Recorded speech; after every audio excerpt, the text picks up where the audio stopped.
Voici les Snack Tales sur le Superman de James Gunn. Krypto, inspiré du propre chien de James Gunn.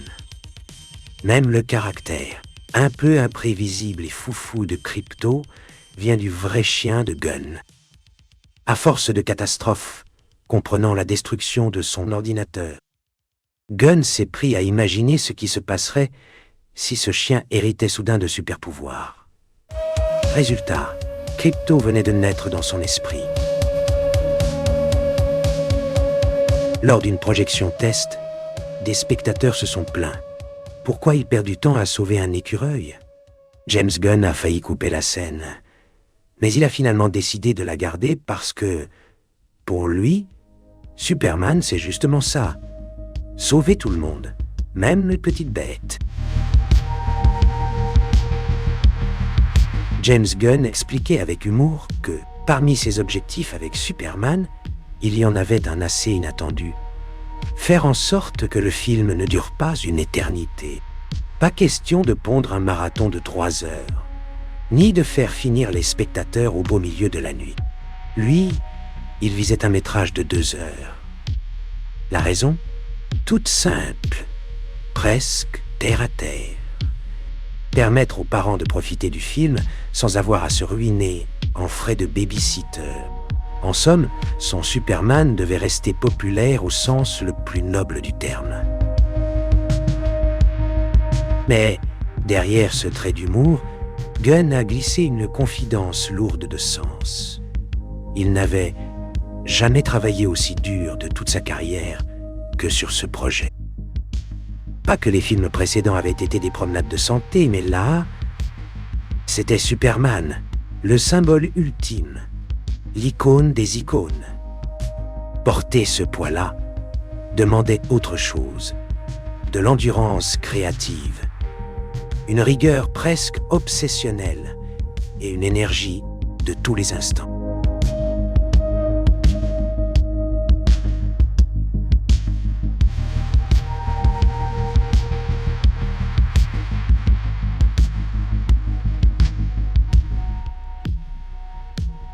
Du coup, sa blague sur les babysitters prenait une autre couleur. Elle masquait à peine la réalité, des mois de travail harassants, de nuits blanches, de doutes et de pression. Dans le nouveau Superman, James Gunn a glissé un hommage discret, mais chargé de sens. Will Reeve, fils de Christopher Reeve, y tient le rôle d'un reporter télé. Ce choix ne doit rien au hasard. Journaliste dans la vie réelle, Will a déjà collaboré avec Gunn sur un documentaire consacré à son père. Une expérience qui a fait naître une amitié entre eux. En intégrant Will au film, le réalisateur a voulu saluer la mémoire de Christopher Reeve, figure emblématique du super-héros depuis les années 1970. Cette apparition constitue à la fois un clin d'œil à la carrière de Will et une façon de rappeler l'héritage indélébile laissé par son père dans l'univers de Superman.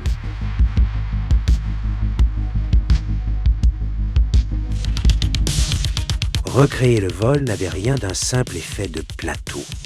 L'équipe savait que ce défi, vieux comme le cinéma de super-héros, demandait plus que des câbles et des trucages.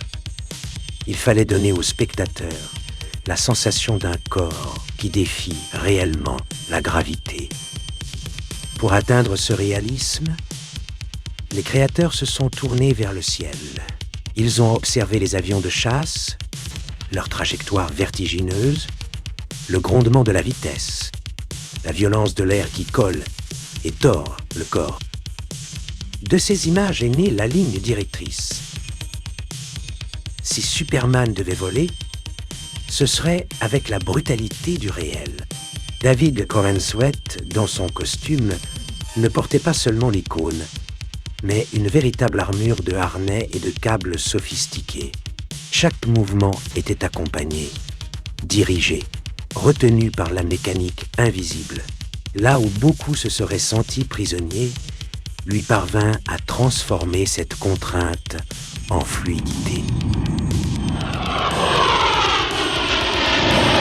Sa condition d'athlète fit de ces dispositifs une extension naturelle de son jeu, lui permettant de se mouvoir dans l'air avec une harmonie presque naturelle. Ses chorégraphies ne visaient pas la perfection plastique, mais une vérité viscérale.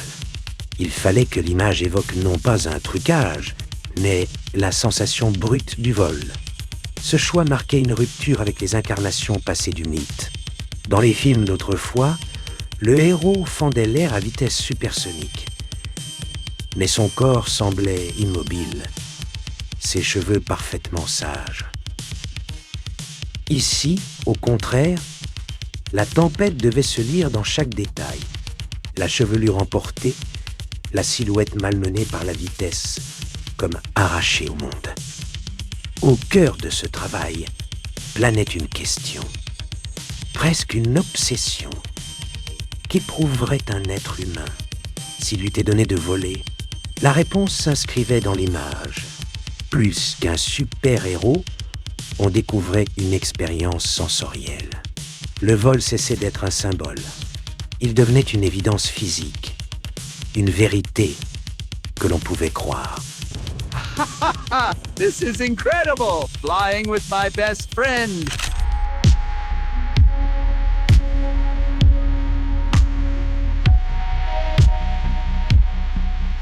On pourrait croire que James Gunn se concentre uniquement sur les grandes batailles et les envolées héroïques.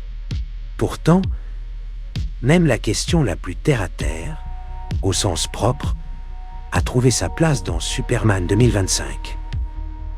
Interrogé sur le sort des prisonniers coincés dans la dimension de poche, le réalisateur a expliqué qu'un système de petites fentes, discrètement dissimulées dans les coins des cellules, servait à l'évacuation des déchets.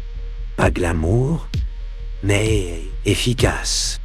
Bref, même dans une prison interdimensionnelle, l'hygiène reste une affaire sérieuse. En coulisses, James Gunn a glissé un détail qui ressemble à une blague privée devenue un petit morceau de l'univers officiel de Superman. Le groupe fictif The Mighty Crabjoys. Au départ, c'était juste une idée jetée dans le script pour remplir la chambre d'adolescent de Clark Kent. Qu'est-ce qu'il aurait sur ses murs? Allez, un poster de groupe punk-pop inventé. Mais Gunn ne s'est pas arrêté là. Un matin, à peine réveillé, il griffonne une mélodie et la chante dans son téléphone en mode maquette bricolée. En quelques minutes, il tient la base d'un morceau. Il appelle alors un de ses amis chanteurs pour qu'il transforme cette ébauche en vraie chanson. Résultat, The Mighty Crabjoys existe. Et ils ont l'honneur d'être le groupe qu'on entend à la fin dans le générique du film. Le tournage de Superman a officiellement pris son envol en Norvège le 18 mars 2024 avant d'atterrir en beauté le 27 juillet de la même année. Résultat des courses, 89 jours de prise de vue, soit 19 semaines à se geler dans un décor glacé. Car oui, à seulement un 300 km du pôle Nord, chaque pause café tenait davantage de l'expédition polaire que d'une simple parenthèse pour se détendre. Vient alors l'anecdote la plus savoureuse. L'équipe a dû engager un agent de sécurité, mais pas n'importe lequel. Un agent spécialisé dans la prévention des attaques d'ours polaires. On parle quand même d'un film sur l'homme d'acier, censé être plus rapide qu'une balle et plus fort qu'une locomotive, mais apparemment pas assez disponible pour gérer quelques grosses bestioles affamées. Entre le froid polaire, la lumière quasi permanente et la menace poilue de 400 kilos sur pattes, le tournage n'a rien eu d'une promenade de santé. Mais, comme on dit, pas de glace, pas de Superman.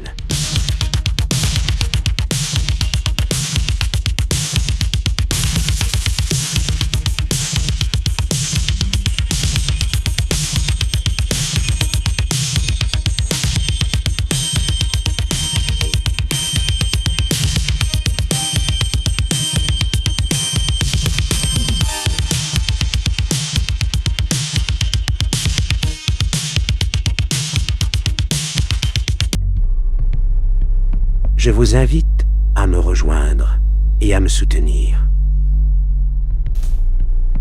Avec vous, c'est la garantie de plus de Snacktails et autres joyeusetés.